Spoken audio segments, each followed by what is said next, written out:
শুভ সন্ধ্যা বন্ধুরা। আজ হলো 21 মার্চ, 7 চৈত্র, শুক্রবার। আজকের সন্ধ্যার বিশেষ বিশেষ খবরগুলি হলো: আজ এক নজিরবিহীন ঘটনা অসম বিধানসভায়।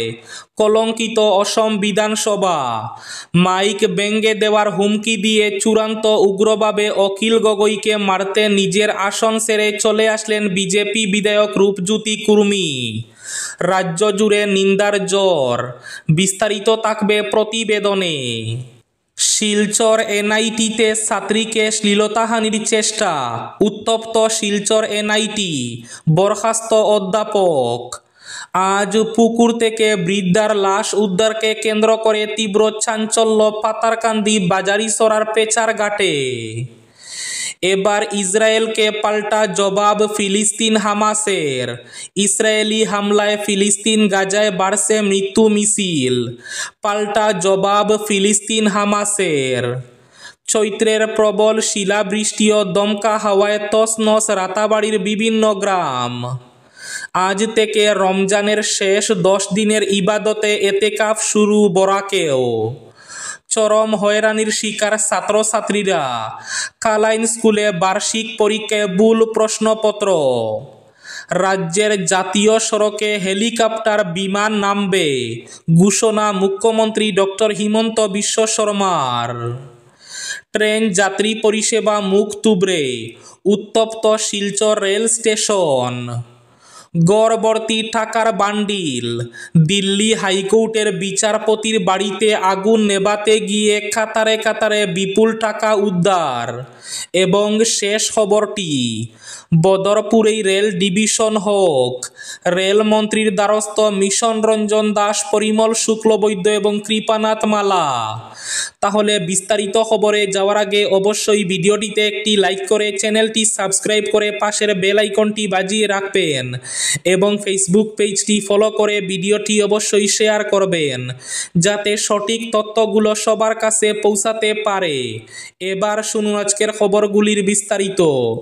প্রথম খবর, আজ এক নজিরবিহীন ঘটনা অসম বিধানসভায়। কলঙ্কিত অসম বিধানসভা।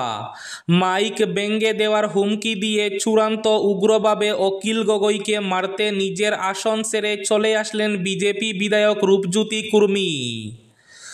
আজ শুক্রবার বাজেট অধিবেশন চলাকালীন সময় চরম অস্বস্তিকর পরিস্থিতির সাক্ষী হয় অসম বিধানসভা। কথা বলার সময় বাধা দেওয়ার জন্য বিধায়ক অখিল গগৈর দিকে তেড়ে যান বিজেপি বিধায়ক রূপজ্যোতি কুর্মী। মাইক ভেঙে দেবসহ অকথ্য গালিগালাজ করতে শোনা যায় কুর্মীকে। হতভম্ব হয়ে পড়েন সদনের প্রবীণ সদস্যরা। পরে অবশ্য ক্ষমা চেয়ে নেন বিজেপি বিধায়ক। এদিকে এই ঘটনায় রাজ্য জুড়ে নিন্দার ঝড়। এনআইটি শিলচরে এক ছাত্রীকে শ্লীলতাহানির চেষ্টা সহকারী অধ্যাপকের। ঘটনাকে কেন্দ্র করে উত্তপ্ত পরিস্থিতি সৃষ্টি হয় শিলচর এনআইটি ক্যাম্পাস চত্বরে। পরিস্থিতি সামাল দিতে পুলিশ ও সিআরপিএফ মোতায়েন করা হয়েছে। জানা যায়, বৃহস্পতিবার ইলেকট্রিক্যাল ইঞ্জিনিয়ারিং বিভাগের বিটেক প্রথম বিভাগের ছাত্রীকে যৌন নির্যাতনের চেষ্টা করেন সহকারী অধ্যাপক। ঘটনার পর প্রতিবাদে বৃহস্পতিবার রাতে ফ্যাকাল্টি কোয়ার্টারের সামনে আন্দোলন শুরু করেন ছাত্রছাত্রীরা। ছাত্রছাত্রীদের উত্তাল আন্দোলনের পর রাত 3টায় অভিযুক্ত অধ্যাপক ডক্টর ডি.কে. রাজুকে নিলম্বন করেন এনআইটি কর্তৃপক্ষ। পরিস্থিতি নিয়ন্ত্রণে রাখতে রাতে এনআইটির সামনে মোতায়েন করা হয় পুলিশ এবং সিআরপিএফ বাহিনী। ঘটনা নিয়ে গুঙ্গুর থানায় অধ্যাপকের বিরুদ্ধে মামলা করা হয়। পুকুরে ভেসে উঠে বৃদ্ধার নিথর দেহ, এ নিয়ে চাঞ্চল্য সৃষ্টি হয়। ঘটনাটি পাতারকান্দি বাজারিছড়া থানার পেচারঘাট গ্রামের। আজ শুক্রবার সকালে গ্রামের এক ব্যক্তির বাড়ির পুকুরে ভেসে উঠে 60 বছরের লীলাবতী রবিদাসের দেহ। তিনি সলগই নাচগড় এলাকায় রামকৃষ্ণ রবিদাসের স্ত্রী। পরিবার সূত্রে জানা গেছে, লীলাবতী দেবী কয়েকদিন ধরে মানসিক অবসাদে ভুগছিলেন। বৃহস্পতিবার বিকেল 5টা থেকে তিনি নিখোঁজ ছিলেন। পরিবারের লোকজন অনেক খোঁজাখুঁজি করে তার কোনো সন্ধান পাননি। আজ শুক্রবার সকালে স্থানীয় সিনহা পদবীর এক ব্যক্তির বাড়ির পুকুরে এক মহিলার লাশ ভেসে উঠে।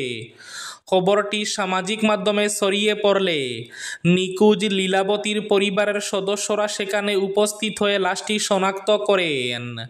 খবর পেয়ে বাজারিছড়া থানার পুলিশ ও পাতারকান্দির সহকারী সার্কুল অফিসার অদিতি নুনিসা ঘটনাস্থলে পৌঁছে দেহ উদ্ধার করেন এবং ময়নাতদন্তের জন্য শ্রীভূমি জেলা হাসপাতালে পাঠান। ইসরায়েলি হামলায় গাজায় বাড়ছে মৃত্যু মিছিল, এবার পাল্টা জবাব ফিলিস্তিন হামাসের। যুদ্ধবিরতি চুক্তি শেষ না হতেই গাজা দখলে একের পর এক হামলা চালাচ্ছে ইসরায়েলি সেনারা। এখন পর্যন্ত প্রায় ৬০০-র কাছাকাছি ফিলিস্তিনি নাগরিকের মৃত্যু হয়েছে।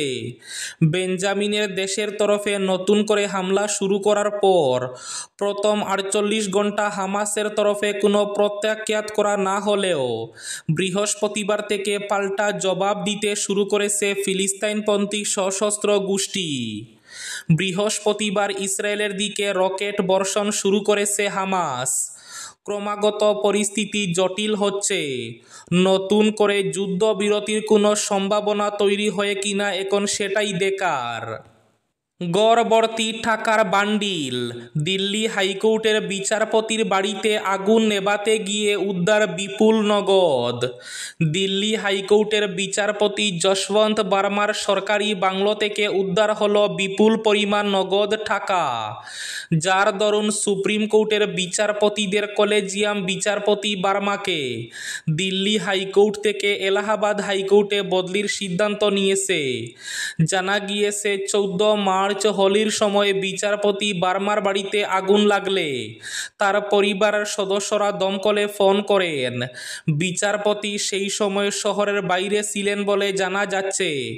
এরপর দমকল আগুন নেভাতে এসে বাংলোর একটি ঘরে থাকা তরে তরে সাজানো বিপুল পরিমাণ নগদ টাকা উদ্ধার করেন। খবর দেওয়া হয় পুলিশে। প্রশাসনের শীর্ষ আধিকারিকদের মারফত সেই খবর পৌঁছায় শীর্ষ আদালতের প্রধান বিচারপতি সঞ্জীব খান্নার কাছে। ট্রেনে যাত্রী পরিষেবা মুখ থুবড়ে উত্তপ্ত Silchar rail station. Silchar Rangia express ট্রেনের কামরায় যাত্রী পরিষেবা বিঘ্নিত হওয়ায় উত্তপ্ত হয়ে উঠল শিলচর রেল স্টেশন। ট্রেন যথাসময় থেকে 2 ঘন্টা দেরিতে ছাড়তে হয়েছে। গতকাল রাতে শিলচর রঙ্গিয়া এক্সপ্রেস ট্রেন শিলচর থেকে 10টা 40 মিনিটে ছাড়ার সময় ছিল। ট্রেন 1 নম্বর প্ল্যাটফর্মে দাঁড়ানোর পর যাত্রীরা যথারীতি নিজ নিজ কামরায় উঠেন, কিন্তু এর মধ্যে এসি ক্লাসের একটি কামরায় এসি ফ্যান ও লাইট কাজ করছিল না। এর ফলে যাত্রীরা ক্ষোভে ফেটে পড়েন। ট্রেনের কামরায় এসি কাজ না করায় যাত্রীরা চরম অসুবিধার মধ্যে পড়েন। এর প্রতিবাদ জানিয়ে হেল্পলাইন নম্বরে ফোন করেন যাত্রীরা, কিন্তু ফোন পাওয়ার পরও যথাসময়ে কেউ আসছিলেন না। অন্যদিকে তখন ট্রেন ছাড়ার সময় ঘনিয়ে আসে। যথাসময়ে ট্রেন ছাড়লে যাত্রীরা ট্রেনের চেন টেনে দেন। এর ফলে ট্রেন থেমে যায়। অন্যদিকে দীর্ঘ সময় পেরিয়ে গেলেও ট্রেন না ছাড়ায় অন্য কামরার যাত্রীরা হাল্লা চিৎকার শুরু করেন। অবশ্য কিছু সময় পর এসি ঠিক করতে কর্মী ছুটে আসেন।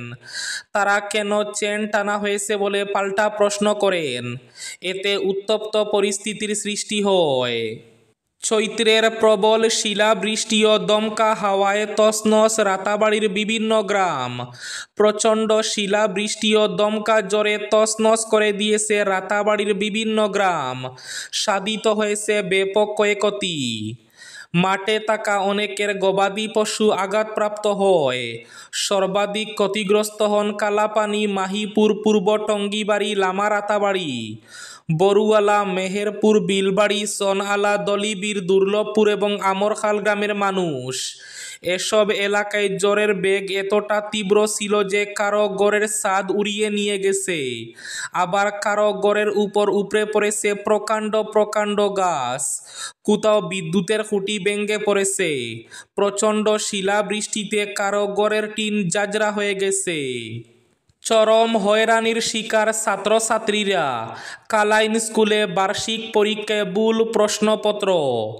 বার্ষিক পরীক্ষায় মুদ্রণ বিভ্রাটে ভুল প্রশ্নপত্র বিলি করায় ছাত্রছাত্রীদের চিৎকারে সরগরম স্কুল চত্বর। প্রায় ৪৫ মিনিট পর নতুন প্রশ্নপত্র বন্টন হয়। ছাত্রছাত্রীদের নিয়ে ছেলেখেলা করার এই কালা ঘটনা সংঘটিত হয়েছে কালাইন হায়ার সেকেন্ডারি স্কুলে। কালাইন হায়ার সেকেন্ডারি স্কুলে ষষ্ঠ, সপ্তম এবং অষ্টম শ্রেণীর বার্ষিক পরীক্ষা নতুন শিক্ষানীতিতে যাকে বলা হয় সামেটিভ অ্যাসেসমেন্ট শুরু হয়েছে। বৃহস্পতিবার ছিল সামেটিভ অ্যাসেসমেন্টের সমাজবিজ্ঞান পরীক্ষা। পরীক্ষা শুরু হওয়ার পর ছাত্রছাত্রীদের প্রশ্নপত্র দেওয়া হয়। প্রশ্নপত্র পেয়ে 7-এর ছাত্রছাত্রীরা হতভম্ব হয়ে পড়েন, কারণ প্রশ্নপত্রে ক্লাস 7-এর বইয়ের কোনো প্রশ্ন নেই, অথচ প্রশ্নপত্রের উপরে ক্লাস 7 লেখা রয়েছে। অনুরূপভাবে অষ্টম শ্রেণীর ছাত্রছাত্রীদের যে প্রশ্নপত্র দেওয়া হয় তাতে সেই শ্রেণীর বইয়ের কোনো প্রশ্ন নেই, অথচ প্রশ্নপত্রের উপরে ক্লাস অষ্টম লেখা রয়েছে। প্রশ্নপত্র পেয়ে 2 ক্লাসের ছাত্রছাত্রীরা অসহায় হয়ে চিৎকার শুরু করেন। ছুটে আসেন স্কুলের শিক্ষক শিক্ষিকারা। প্রশ্নপত্র পরীক্ষা করে দেখা যায় যে প্রশ্নপত্রে মুদ্রণ বিভ্রাট ঘটেছে। প্রশ্নপত্রের উপরে ক্লাস 7 লেখা থাকলেও প্রশ্নপত্রটি ক্লাস 8-এর এবং ক্লাস 8-এর প্রশ্নপত্রটি ক্লাস 7-এর।